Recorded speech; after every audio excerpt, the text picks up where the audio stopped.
Bonsoir. En fait, je vais pas faire que la région Rhône-Alpes, je vais pas faire que le logement parce que je vais désobéir un petit peu. Euh, Exactement dans l'esprit de ce que vient de dire Thierry Salomon, je voulais réinsister là-dessus. Pourquoi? Parce que il y a des difficultés pour beaucoup d'ingénieurs de prescrire des brasseurs d'air, par exemple. C'est pas très techno, c'est pas très sérieux, comme on dit. Ça fait pas très compliqué, c'est pratique. Il y a encore plus de difficultés pour un ingénieur énergéticien, thermicien, préconisé dans un descriptif des arbres. Et là, il y a un changement de culture qui est sûrement très très difficile à faire, qui est dans la logique de dire que si on modère les îlots de chaleur urbains, on aura moins de travail à faire, le confort dans les bâtiments sera de meilleure qualité, les installations de climatisation et de rafraîchissement seront de puissance plus faible. Et c'est pas très évident de faire muter les cultures. Demander à un ingénieur de préconiser un arbre plutôt que la pompe à chaleur XB27 à rétrocompensation arrière accélérée, c'est quand même culturellement pas très facile. Et je pense que je voulais redire ça en introduction, je savais bien sûr que Thierry allait en parler, mais je pense qu'il y a une mutation culturelle qui va dans une logique de plus de transversalité dans les interventions de chacun, qui me semble vraiment importante pour ce gap qu'est le confort d'été. Et en plus de ça, contrairement à beaucoup de matériel très technique qui nécessite qui induisent de la consommation électrique, qui vont nécessiter de l'entretien et de la maintenance, qui vont nécessiter du renouvellement et des tas de choses comme ça, un arbre, en gros, si on se débrouille bien et que le paysagiste fait son boulot, ça a besoin de rien. Contrairement à ce qui vient d'être fait, moi je vais parler que d'exemples. C'était le deal qu'on avait entre tous les deux. Donc du terrain, et bien sûr beaucoup d'humilité, parce que des bêtises, on en a fait comme tout le monde. On en a même fait un peu plus que la moyenne, parce qu'on essaye des trucs qui n'ont pas encore été essayés. À chaque fois, ça va être comme ça. C'est normal que ça mange un peu les bords. Non, ça fait rien. On va faire sans. À chaque fois, ça va être comme ça. J'ai toujours la volonté de rappeler qui est l'architecte, parce que sans lui, il n'y a rien. Donc là, c'est le bâtiment qui s'appelle le WUPA, qui est à Vaux-en-Velin. C'est du tertiaire. Les architectes, c'est So Orea et Thomas Rau d'Amsterdam. Le bâtiment, tout le monde le connaît. Il est juste à côté de l'arrêt du tram qui va à Saint-Exupéry. Et c'est un bâtiment dans lequel on est avec des techniques de dalle active, c'est-à-dire qu'il y a de l'eau chaude qui circule dans toutes les dalles, et les dalles émettent de la chaleur vers le haut et vers le bas, mais il y a aussi de l'eau fraîche pendant l'été qui circule dans toutes les dalles, sans pompe à chaleur, sans système un peu compliqué, c'est directement l'eau qui vient de la nappe, avec des débits et des quantités annuelles limitées, parce qu'il y a la loi sur l'eau qui intervient là-dessus. Et pourquoi je voulais parler de ce système? Parce qu'on pourrait se dire, tiens, c'est techno, ça marche bien. La seule et unique condition pour que ce système qui est à très faible puissance puisse fonctionner, c'est que le bâtiment ait peu de besoins. Et ça, c'est la règle d'or. On commence toujours par, et je mets un mot violent, ratatiner les besoins, parce que c'est un peu stupide de dépenser de l'énergie pour faire face à quelque chose qu'on aurait pu éviter. Et là, vous avez une façade très très efficace, et notamment, et ça ne se voit pas de dehors, une structure sur une structure en béton qui tient bien, toute seule, et donc la façade ne porte pas, toute la façade est en bois, en structure bois, avec un bardage vert, donc c'est pour ça quand on voit le bâtiment, ça fait moderne, c'est moderne. N'empêche que il faut bien comprendre que quand c'est en bois, c'est plus facile à faire épais, à peu près au même prix que si ce n'était pas épais, donc très bien protecteur. Et donc il y a épais d'isolant, et vous voyez, il y a toutes les menuiseries sont en triple vitrage, avec un store qui est intégré dans le triple vitrage. Et ça permet à l'architecte de faire une façade lisse, mais avec des protections solaires qui marchent bien. Quand les stores sont baissés et que les lamelles sont orientées, il n'y a presque pas de lumière qui rentre, et tout va bien, on a vraiment un très bon confort dans le bâtiment. Il est zéro énergie, c'est-à-dire qu'il produit autant d'énergie qu'il en consomme. Ça va y aller à la hussarde comme ça d'un bout à l'autre.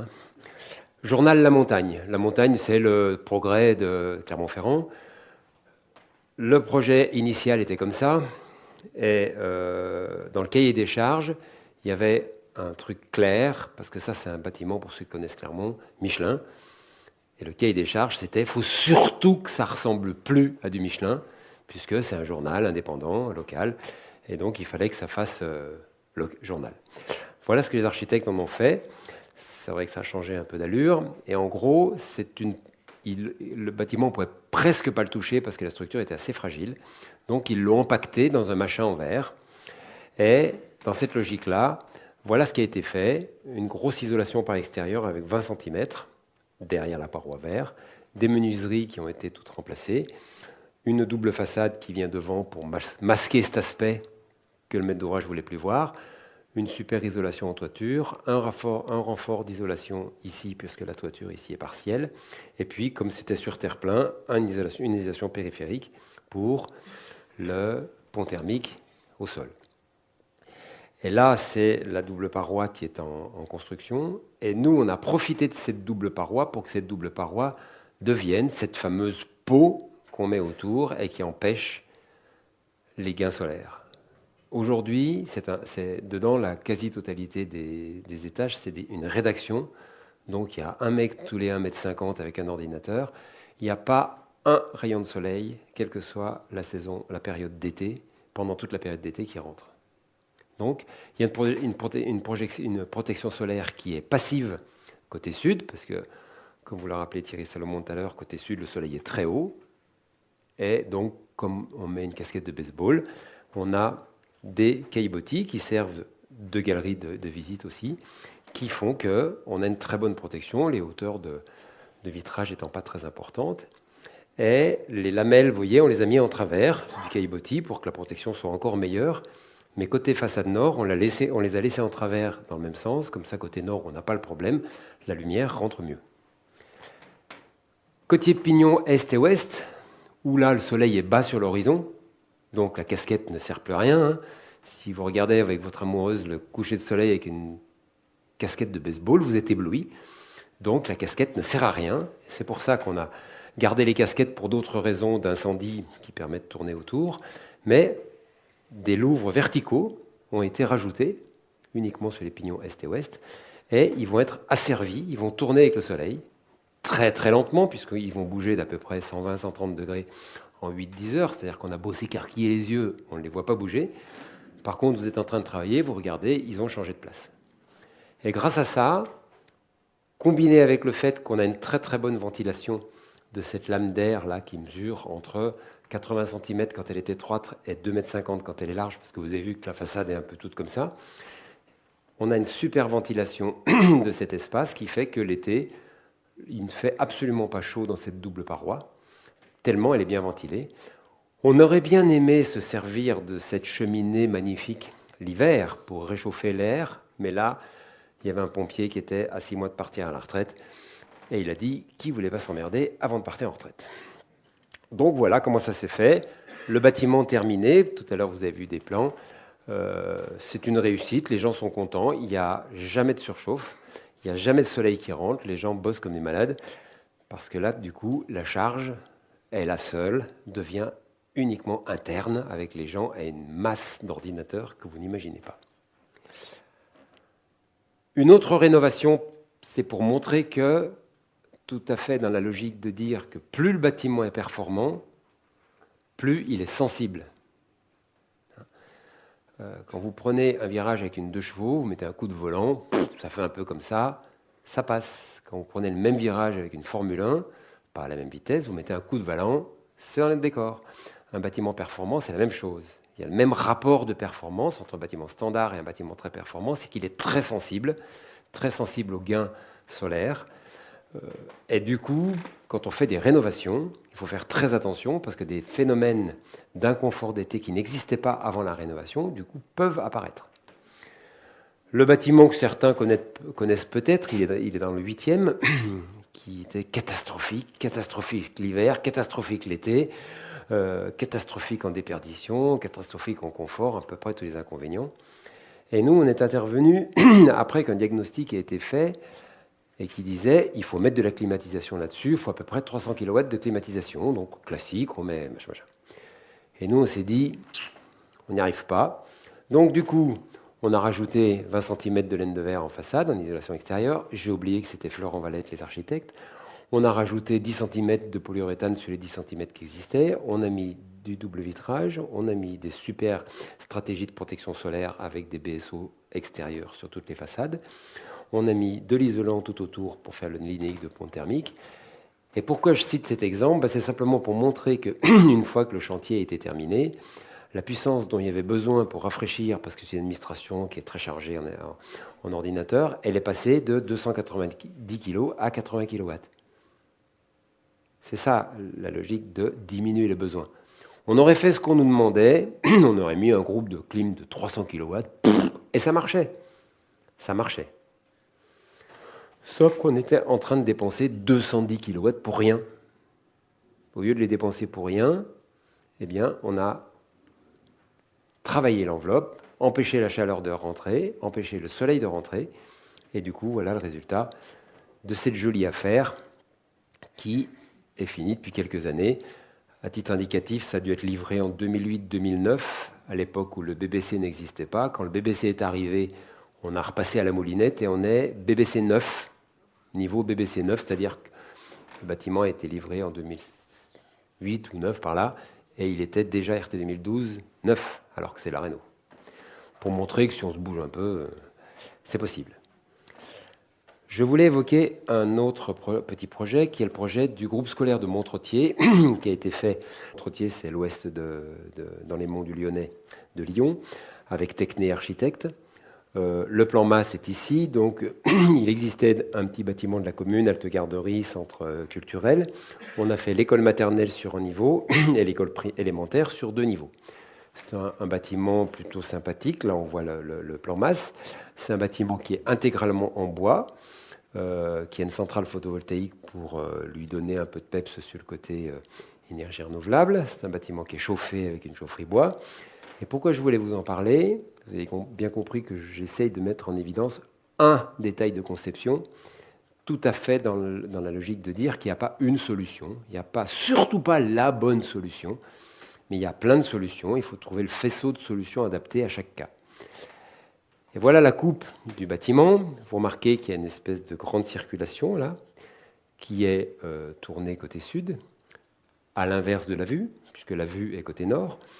On a travaillé avec les architectes en disant bah, tiens, si vous mettez les classes avec l'orientation principale côté nord, bah, déjà les gamins ils n'auront pas le gros soleil dans la journée pendant qu'ils sont en train de travailler.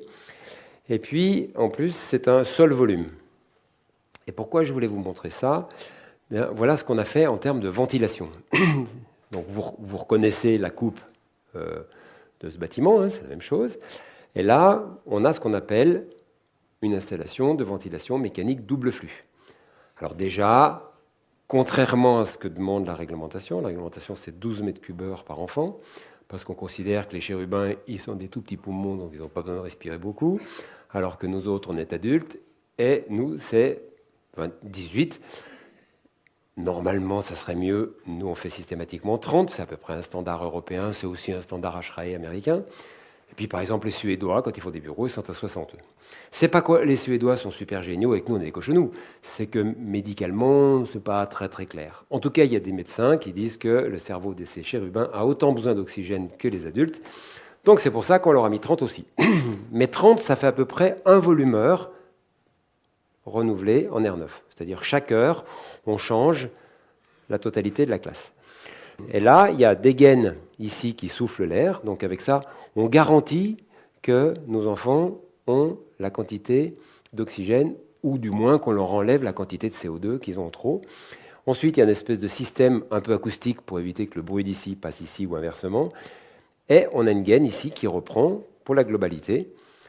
Et c'est pour ça qu'on a ça, on appelle ça du double flux. Pourquoi double flux? Simplement parce que quand on prend de l'air très froid pendant l'hiver, dans les monts du Lyonnais, et puis qu'on injecte, et puis qu'on jette l'air qui est chaud mais pollué, entre les deux, on met un échangeur et on récupère toute l'énergie. Et comme ça, on récupère 80-90% des pertes. Pareil l'été. Et qu'est-ce qui se passe? Ça, en gros, récupérer de l'énergie avec un bâtiment très performant comme ça, 3 mois, 4 mois par an, c'est pertinent. Le reste, la chaleur des enfants, les gains solaires suffisent il n'y a pas besoin de réchauffer l'air. Donc dès qu'il n'y a plus besoin de réchauffer l'air, on allume pour les professeurs une petite lumière verte en leur disant c'est la récré, vous faites comme vous voulez. Et là, on leur a expliqué, si vous voulez ouvrir les fenêtres, à ce moment-là, vous ouvrez les fenêtres. Mais vous avez remarqué que dans le même temps qu'on allumait la petite lumière verte ici, on a arrêté d'extraire ici. Donc on a arrêté un des deux ventilateurs. J'ai divisé les consommations électriques par deux tiers de l'année. Et j'ai ouvert un vasistas. Donc en gros, maintenant, je suis avec une ventilation qui est simple flux, insufflation, je pousse. Et dans chaque pièce, je vais mettre exactement le bon débit qui correspond au nombre de gamins qu'il y a dans la pièce. Mais là, le prof, il fait ce qu'il veut. Par exemple, il peut vouloir ouvrir la fenêtre. Et s'il ouvre la fenêtre, à ce moment-là, on va avoir une ventilation naturelle, parce qu'il y a toujours une petite boisoline là-bas. La ventilation va se faire comme ça. Et tiens, ici, on a mis une sonde de CO2 qui va se dire « Oula, mais c'est vachement bien !» Parce qu'à peine on fait de la ventilation naturelle qui marche bien, on passe à peu près à 3, 4, 5 volumeurs, donc 3, 4, 5 fois mieux que la ventilation mécanique, d'un point de vue de la qualité de l'air. Et donc, du coup, la ventilation s'arrête dans cette pièce. Et il y a un petit bout de machin électronique qui va diminuer la consommation électrique du ventilateur. Et puis, si tous les profs font comme ça, eh bien, le système qui était super performant en ventilation double flux est passé en ventilation naturelle. Et ventilation naturelle dans les monts du Lyonnais, pratiquement quelle que soit la saison, ça fait qu'on a un super confort d'été. Voilà une approche qui est à mi-chemin entre de la techno et du low-tech, assez techno quand même, mais qui fait que quand le bon sens et quand l'action des gens s'y met, la technique s'efface. Logements sociaux, Bellegarde sur Valserine, c'est vers, oui, où c'est, dans l'Ain, par là-bas. Une opération qu'on fait avec l'agence Louis et Perrineau de Chambéry, qui a été réceptionnée il y a quelques années, qui était très difficile à construire, un terrain en pente, triangulaire, enfin un plan masse épouvantable, comme ceux dont les bailleurs sociaux héritent quand personne n'en veut. Et du coup, ça c'était l'image du concours, ça c'est l'image après construction, vous voyez, ça ressemble un peu quand même pour une fois. Oh, pardon. Et voilà le plan masse. Alors le plan masse, on a une parcelle qui fait qu'on a deux logements qui sont bien traversants, pour ventiler. Et puis on a un logement là, pas terriblement traversant, même pas traversant du tout. Donc celui-là, plein sud, les deux chambres qui sont là, pas terrible. Même à Bellegarde, qui est quand même pas un centre urbain. Alors voilà ce qu'on a fait. On a mis un espèce de petit machin ici, dans le faux plafond de la circulation. Petit machin qui fait quand même 2 mètres et quelques de large sur sa dos. Et on était allé chercher l'air en façade nord, donc cet appartement qui n'était pas traversant est devenu traversant. Et du coup, avec un espèce de vasistas qui est en partie haute du couloir de l'appartement, du couloir intérieur de l'appartement, eh bien, on peut ventiler. Et là, vous voyez sur le chantier, là, le caisson qui a été construit dans les parties communes, d'abord avec un système avec de la laine de roche pour isoler thermiquement et acoustiquement, et ensuite avec une deuxième gaine qu'on a mis par-dessus, qui est faite avec du plâtre-feu, parce que dans la gaine, c'est dans l'appartement, et dehors de la gaine, c'est dans les parties communes. Donc il faut aussi qu'il y ait une séparation feu entre l'intérieur de la gaine et le couloir. Avec ça, les gens peuvent ventiler pendant la nuit, l'été. Une autre idée, c'est Henri Chabat, l'architecte à Grenoble, un gymnase à Francheville. Donc voilà l'image du gymnase en plein concours, rendu de concours, on gagne le concours, vous voyez, on l'a construit. À nouveau, ça ressemble pas mal finalement. Le gymnase vu de dessus, avec des espèces de grandes parties qui sont comme ça pour amener de la lumière. C'est un gymnase qui a une magnifique lumière naturelle que vous pouvez voir en coupe avec les petits édicules que je vous évoquais et la lumière qui rentre là-dedans. Et là, ce qu'on a imaginé, on a fait un petit bout de calcul. Un gymnase s'est maintenu à 14 degrés, c'est la température qui va bien pour faire du sport. Et quand on est à 14 degrés, la saison de chauffe, au lieu de durer quelques mois, la saison de chauffe habituelle, c'est début octobre, fin avril, pardon. Eh bien, à 14 degrés, la saison de chauffe, c'est que 100 jours. En gros, c'est 3 mois. Parce que 14. Et donc, du coup, on a mis une VMC simple flux en insufflation pour qu'on puisse un peu réchauffer l'air quand on le souffle dans le gymnase. Et dès qu'on est sorti de ces 100 jours, c'est quand même 200 jours par an, eh bien, on passe en ventilation naturelle. Et sur le toit, il y a une girouette qui va capter d'où vient le vent. Et en fonction d'où vient le vent, on va ouvrir les ouïes qui sont sur les côtés ou les ouïes qui sont sur le dessus, de manière à ce qu'on puisse avoir une ventilation naturelle. Et du coup, à nouveau, comme on passe en ventilation naturelle, on va avoir des gros débits. Et donc, un confort d'été qui va bien. Alors, pour faire ça, on a fait des calculs un peu compliqués. Avec des outils, on appelle ça de CFD, pour vérifier que les écoulements étaient corrects dans le gymnase. Et puis, avec ça, eh bien, on fait la ventilation correcte du bâtiment. On a même rajouté un petit bouton pour les gens qui jouent du ping-pong et les gens qui jouent du badminton, parce que quand il y a beaucoup de vent, si jamais on laisse ouvert, ça les perturbe dans leur jeu. Donc, ils ont chaud, mais ils jouent comme il faut. Ça, c'est un concours qu'on a perdu avec les architectes Molnar et Piscinato de Lyon. On l'a perdu, on n'était vraiment pas content de l'avoir perdu, parce qu'on est arrivé deuxième sur 8. Donc on était contre 7 équipes américaines, puisque c'est un concours qu'on a fait au Paraguay, à Asunción. C'était le siège de Itaipu. Itaipu, c'est le EDF du Paraguay.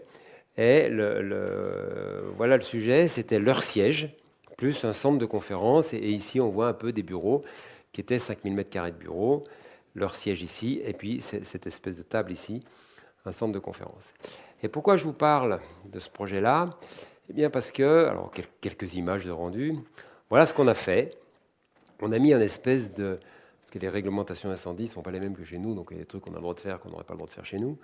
On a mis une espèce de gros tube ici, de 6 mètres de diamètre, ce qui est le tube chaud, qui va se dorer au soleil.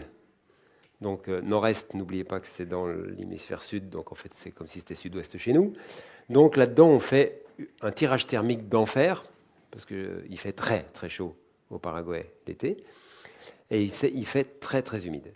Et là-bas, les gens, 100% des gens qui travaillent sont malades. C'est-à-dire que nous, on a le rhume, la goutte au nez l'hiver, parce qu'il fait humide, il fait froid, etc. Au Paraguay, on a le rhume et on est malade l'été, parce que les gens, ils passent de 33, 34, 35 degrés, 90% d'hygrométrie, à 22 degrés climatisés à l'américaine. Et là, à chaque fois, 3 fois au début de la saison, et le rhume, et ils sont malades tout l'été. Donc très difficile, et on s'est dit, qu'est-ce qu'on pourrait contribuer pour essayer d'éviter ce truc-là? Alors, ce qu'on a fait, d'abord on a un chauffage qui vient par les dalles, je vous en parlais un peu plus loin, qui est un chauffage de type dalle active, donc on voit les tubes qui amènent soit du chaud, soit du froid. Ici, on a le tirage naturel, on a mis un bout d'hélice là-haut pour dire, parce qu'on n'a pas fait le calcul, pour dire que si jamais ça ne marchait pas tout à fait bien, on met un petit peu, on accélère un peu. Mais surtout, ce qu'on a regardé, c'est qu'on a une production de froid qui coûte rien parce qu'il y a une nappe phréatique dessous. Donc on prend, comme pour Woupa tout à l'heure, on refroidit tout le bâtiment et on refroidit un peu l'air. Et ensuite, on va avoir... donc ça, tout ça, c'est pas cher parce que la dalle active, c'est pas cher et pour avoir le froid de l'eau de la nappe qui est prodigieuse là-bas, c'est simplement une pompe. Il n'y a pas de pompe à chaleur, il n'y a pas de maintenance, c'est beaucoup plus simple. Et puis on a mis un tout petit groupe de froid pour déshumidifier l'air neuf. Et qu'est-ce que c'est l'idée? Donc voilà, les dalles qui sont rafraîchies, et puis ici, un petit groupe qui déshumidifie l'air. Et l'idée, c'est de donner du confort, mais pas de la même manière. En gros, le confort qu'ils veulent, eux, c'est du 23 degrés à 70% d'humidité. Et on leur a donné le même confort en diminuant l'humidité et en en montant la température jusqu'à 27, mais en dégringolant la température, enfin en montant la température de 23 à 27. Donc en gros, eux, ils voulaient du 70% d'humidité avec 23, on leur donne du 40% d'humidité avec 27, donc c'est-à-dire on leur donne 4 ou 5 degrés de plus. Donc chaque fois qu'ils rentrent et qu'ils sortent, ils se prennent 4 ou 5 degrés de moins dans la tronche, donc ils s'adaptent beaucoup mieux. Mais du fait des rapports d'humidité, on est exactement dans la même zone de confort. Donc même confort, vous voyez, en travaillant pas que sur la température. Voilà ce qu'on leur a proposé, et on a perdu, on n'était que deuxième. Là, c'est un projet des architectes Brenac et Gonzalez, qui sont parisiens. C'est le centre administratif du CHU de Poitiers. Donc voilà le bâtiment, un beau bâtiment double, avec entre les deux un espèce de grand atrium. L'atrium étant une espèce de connexion entre deux services administratifs. Et là, pourquoi je vous montre donc une vue d'artiste, parce que c'est des artistes, Brenac et Gonzalez, du centre de l'atrium, et la paroi qui est ici, parce que vous voyez quand même c'est assez large, donc il vous laisse cette espèce de ciel un peu aéré, et la paroi qui est ici est réalisée avec des membranes en plastique, qu'on appelle de l'ETFE, avec des sérigraphies dessus, et vous voyez, quand c'est cette partie-là, 1, 2, 3 membranes, donc ça c'est des tubes qui sont comme ça au-dessus de l'atrium, gonflés. Et quand on veut laisser passer la lumière comme ça, on gonfle entre 1 et 2. Et quand on gonfle entre 2 et 3, on pousse la sérigraphie vers le haut, les sérigraphies se mettent ensemble, et du coup, on n'a plus de lumière. Beaucoup moins de lumière. Et comme ça, alors ce jour-là, il faisait épouvantablement mauvais, il y avait un orage dehors. Donc c'est une solution chic, à laquelle il faut quand même faire très attention. Nous, on n'est pas pour, et je la mettais un peu pour la dynamité, il ne faut pas le dire. En termes thermiques, c'est pas terrible. Le facteur solaire est pas terrible. Attention, quand il fait du bruit, ça fait boum boum comme un tambour. On peut changer la transparence à l'année. Le fabricant, il est vraiment difficile à manipuler et ça coûte 7 600 € de maintenance par an. Ça, c'est pour montrer que la techno, la belle techno, parce que la parole ETFE, chez les grands artistes, ça a quand même de l'aura. Hein. C'est simplement pour montrer que la techno, c'est bien, peut-être, pourquoi pas, mais il faut bien prendre tout dans la techno. Et là, on s'aperçoit que le reste de simplement l'aspect, ça coûte cher. Et c'est pas si pointu que ça. Donc, quand on fait une analyse, plus on va vers du low-tech, moins on risque d'avoir des surprises. Plus on va vers du high-tech, plus on risque d'en avoir. Ça, c'est une très grosse opération à Marseille, donc dans des contraintes climatiques dures. C'est du logement. Les architectes, c'est Philippe Gazeau de Paris, cabinet Herreros de Madrid et Yvan Plusquat de Marseille. Vous voyez la gueule que ça a. C'est 300 logements d'un coup. Ce n'est pas les architectes qui ont fait le concours qui ont établi le cahier des charges. Le cahier des charges est établi par l'aménageur de la ville de Marseille qui a dit à cet endroit-là, il faut mettre 300 logements. Donc quand on fait des simulations comme ça, vous voyez, l'îlot est là, on le reconnaît. Ce qui est en noir, c'est ce qui n'a pas beaucoup de lumière, et plus on va vers le blanc, plus il y en a. Vous vous rendez compte que c'est quand même une opération dans laquelle il va y avoir beaucoup d'ombrage pendant l'hiver. Donc pas si génial que ça d'un point de vue gain solaire, gain passif, etc. Mais le sujet, c'est l'été. Et là, il y a eu un vrai travail de fait qui a été complètement différencié sur les façades. Vous avez vu qu'il y a 3 architectes. Les trois architectes ont des architectures pas tout à fait les mêmes. Il y a des façades qui sont sud, qui sont nord, qui sont est, qui sont ouest. Et donc, les solutions ont été complètement adaptées en fonction des façades. Et puis, on a fait de la ventilation naturelle. Et là, vous voyez des outils qu'on a qui nous permettent d'évaluer quelles sont les protections solaires. On est toujours dans la même logique de diminuer les besoins. Donc, avant d'essayer de trouver quoi que ce soit pour se protéger, pour essayer de contrecarrer la chaleur, on l'empêche de rentrer. Et là, il y a des protections avec des volets bois, avec des lames verticales. Vous voyez, ombrage de plus de 85%. Ça, c'est uniquement la petite bande d'énergie qui est capable de passer sur la largeur de la journée. Ça, c'est une autre façade sur laquelle on a mis des volets roulants qui sont au nez des balcons. C'est-à-dire que quand les gens sont sur leur balcon, ils descendent le volet roulant et ils ont, s'ils ne le descendent pas tout à fait, ils ont le balcon qui est à l'ombre. Parce qu'à Marseille, quand ça cogne, encore plus qu'ici. Et donc, vous voyez, quand les volets roulants sont fermés, les gens ils peuvent se mettre dans l'ombre, donc avoir une espèce une pièce de plus à vivre, une pièce d'été. Et là, c'est encore une autre technique qui a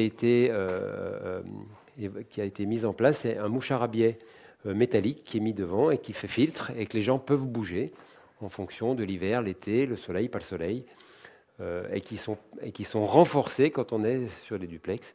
Donc vous voyez, ce que je voulais illustrer à travers cet exemple, c'est montrer qu'il n'y a pas une solution. Même sur la même opération, Il y a 4 solutions de protection solaire pour empêcher le soleil de rentrer et permettre de donner du confort. Et comme c'est Marseille, il y a un impact Mistral qui est fort. Donc derrière, on a fait des études de ce type-là. Là, tout à l'heure, Thierry Salomon vous montrait les couleurs en fonction des températures. Là, les couleurs sont en fonction des vitesses de vent. Et donc, on a regardé, donc vous voyez, ça c'est la vitesse, 0, 2, 4, 20 mètres secondes. Donc là où c'est rouge, quand il y a des tempêtes, c'est difficile. On a regardé qu'est-ce qui se passait sur les terrasses pour voir les flux, comment ils passaient, de manière à ce que les architectes mettent des haies de cyprès sur les terrasses pour que les terrasses soient viables, même quand il y a du vent.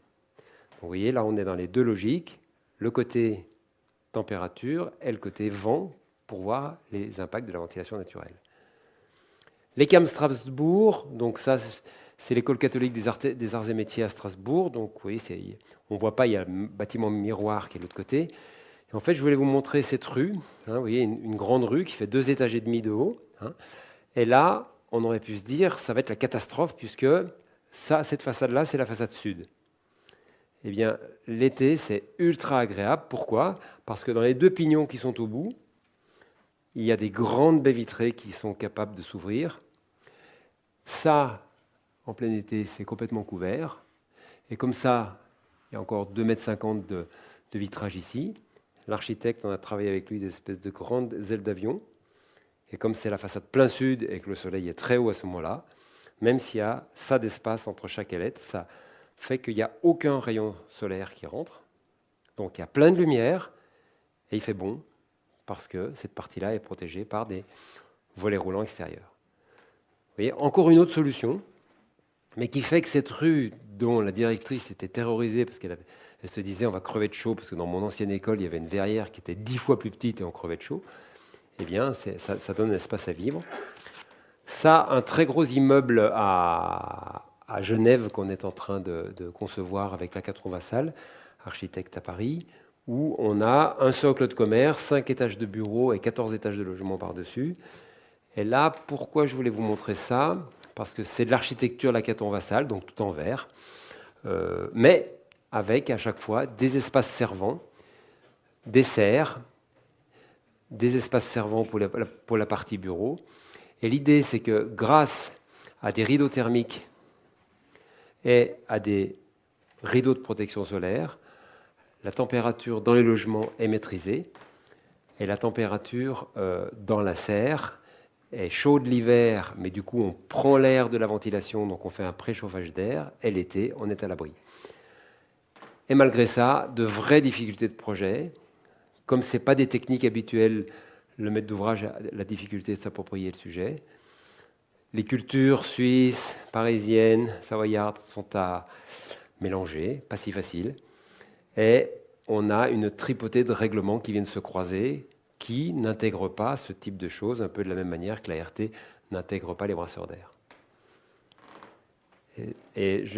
Donc on arrive à des logiques, vous voyez, ça c'est des résultats de simulation dynamique qui montrent que quand on est avec, là c'est en mettant les protections, là c'est sans mettre les protections, vous voyez, les gains énergétiques deviennent ultra violents et du coup mauvais confort. Donc on est en work in progress là. Alors là, vous voyez, par exemple, c'est les températures qu'on est capable d'avoir dans un appartement traversant nord-sud. Et vous voyez, dans le séjour, 25, 26 degrés. Et dans les chambres, on est encore plus bas. Donc ça veut dire que la simulation dynamique, alors que la température noire, enfin le trait noir, c'est la température extérieure, on vous a extrait qu'une journée. Et on voit qu'avec les dispositions de rideaux isolants, on est avec un bon confort. Parce que justement, il y a toute l'inertie du béton qui est capable de faire face. Des logements sociaux à Lyon. Alors là, c'est un autre sujet.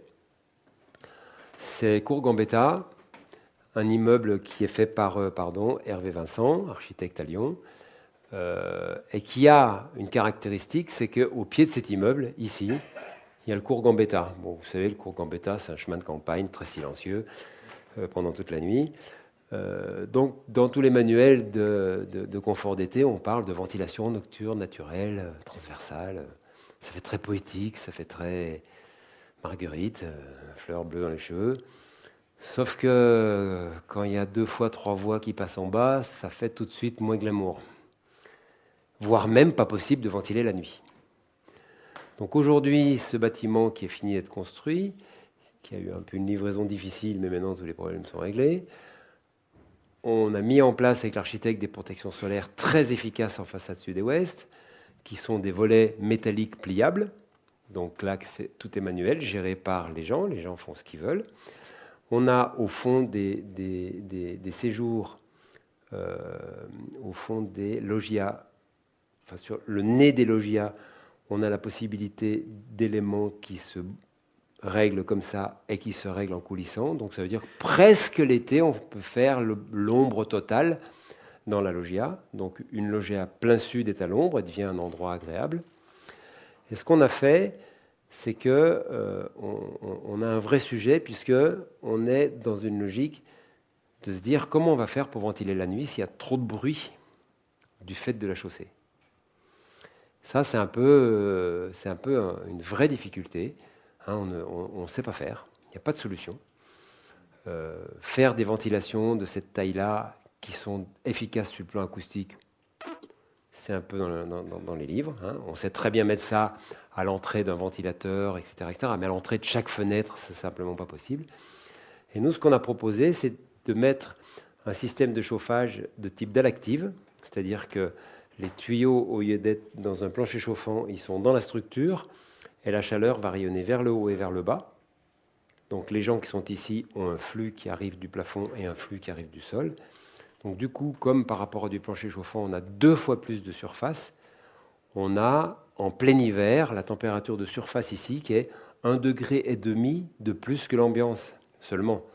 Donc en fait, personne ne voit que c'est du chauffage, parce que pour 20 degrés d'ambiance, c'est à 21,5, 22 quand il fait moins 11.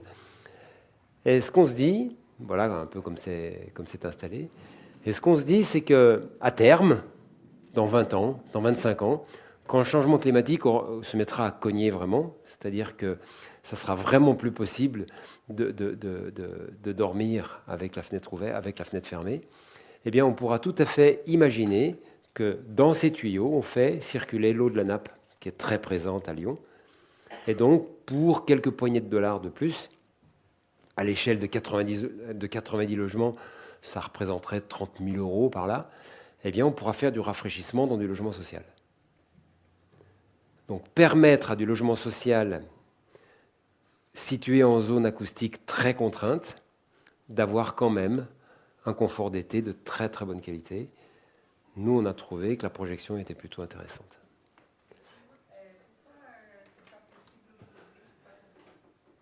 Parce qu'aujourd'hui, si on commence à dire qu'on rafraîchit le logement social, je vous laisse imaginer le chantier. Déjà que d'un point de vue thermique, de confort d'hiver, il reste un nombre de ruines énergétiques tellement épouvantables que l'urgence n'est pas du tout là. Et on peut imaginer que dans 15-20 ans, la totalité du parc HLM français aura été rénové, aura une bonne qualité d'hiver, fera que les gens qui aujourd'hui sont dans des logiques de précarité énergétique, c'est-à-dire n'ont pas assez d'argent pour payer leur fioul, leur gaz ou leur chauffage urbain, ou avoir un simple confort décent, ce problème-là sera derrière. Et donc, on pourra s'attaquer au problème suivant qui, dans 20-25 ans, sera beaucoup plus dur qu'aujourd'hui, sera le confort d'été. Hein, mais l'urgence n'est pas là. C'est pour ça que nous, on a cette espèce de vision qui consiste à dire ça ne coûte pas plus cher ou pratiquement pas plus cher aujourd'hui de faire cette solution qu'une autre.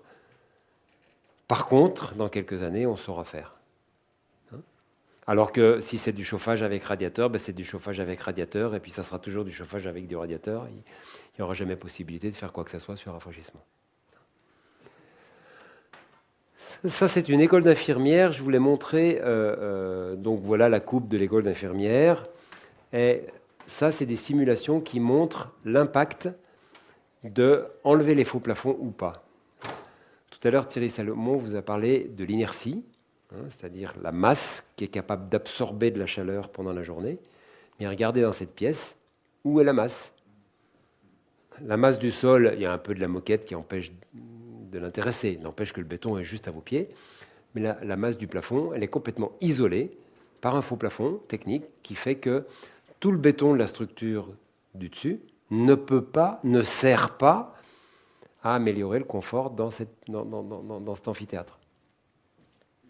Donc c'est pour ça que là, vous voyez les différences de température en rouge sans faux plafond et en vert avec faux plafond.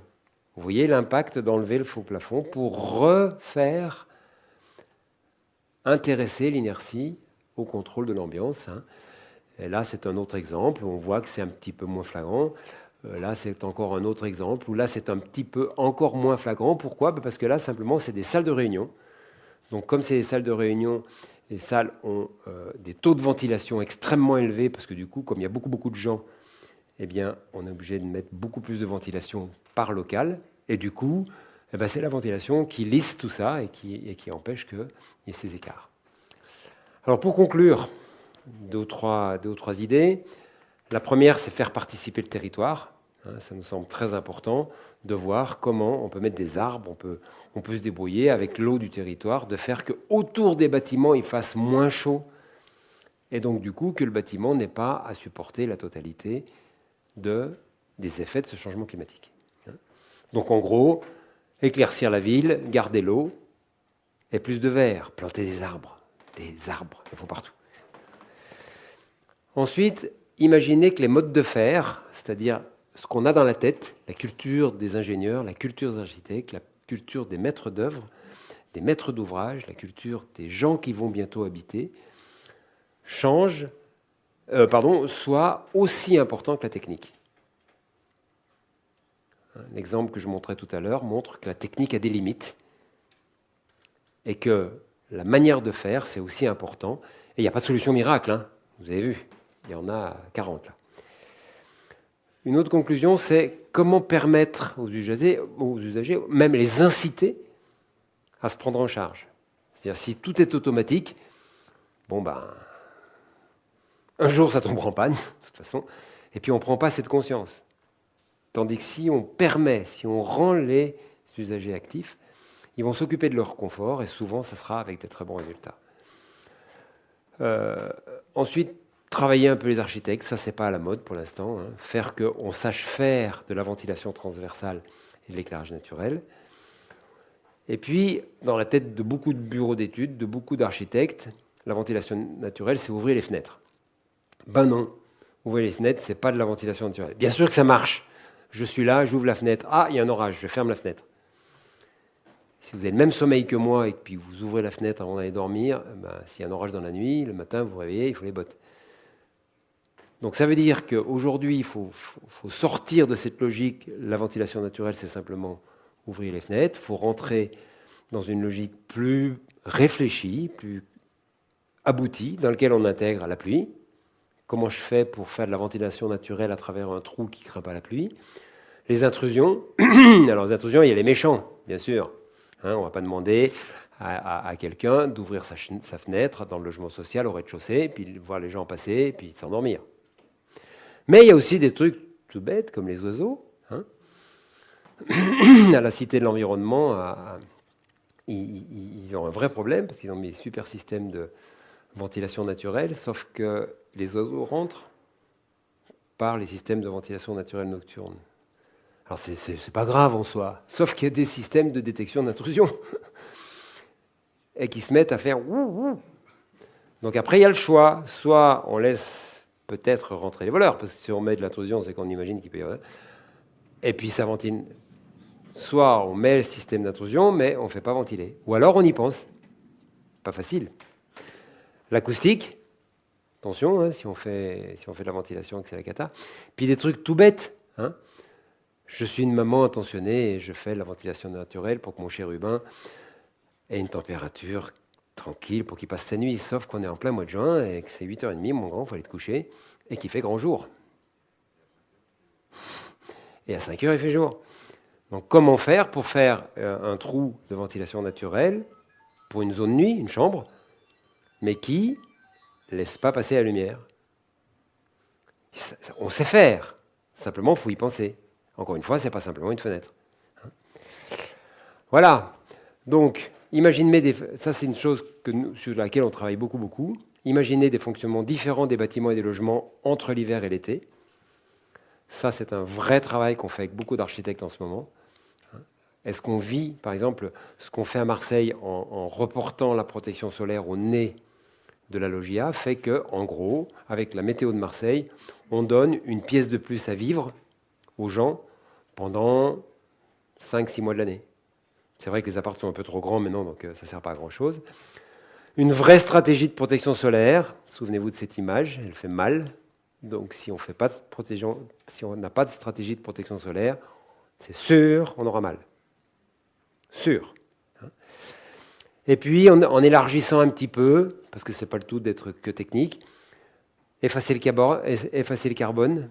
N'oubliez pas, trop de carbone, il n'y aura plus que des fourmis. En tout cas, on ne sera plus là. Acter du renouvelable, parce qu'il n'y en a plus beaucoup, de cadmium, de nickel, de gaz, etc. Diminuer les besoins, vous avez compris que ça coûte beaucoup moins cher. Compenser vers tes pauses. Puis intégrer l'humain aussi. L'humain, c'est quand même le seul truc pour lequel on bosse. N'oubliez pas que si on attend, plus ça sera difficile, parce que le changement climatique, il est là, donc il va cogner de plus en plus, il va faire de plus en plus mal, et plus on va avancer, plus ce confort d'été sera difficile à atteindre. Et puis, pensez bien que c'est super, génial de tout bien faire, mais que l'humain, il est au milieu de tout ça, et si on ne s'occupe pas de l'humain, eh ben, ça ne sert à rien de faire des bâtiments. Merci.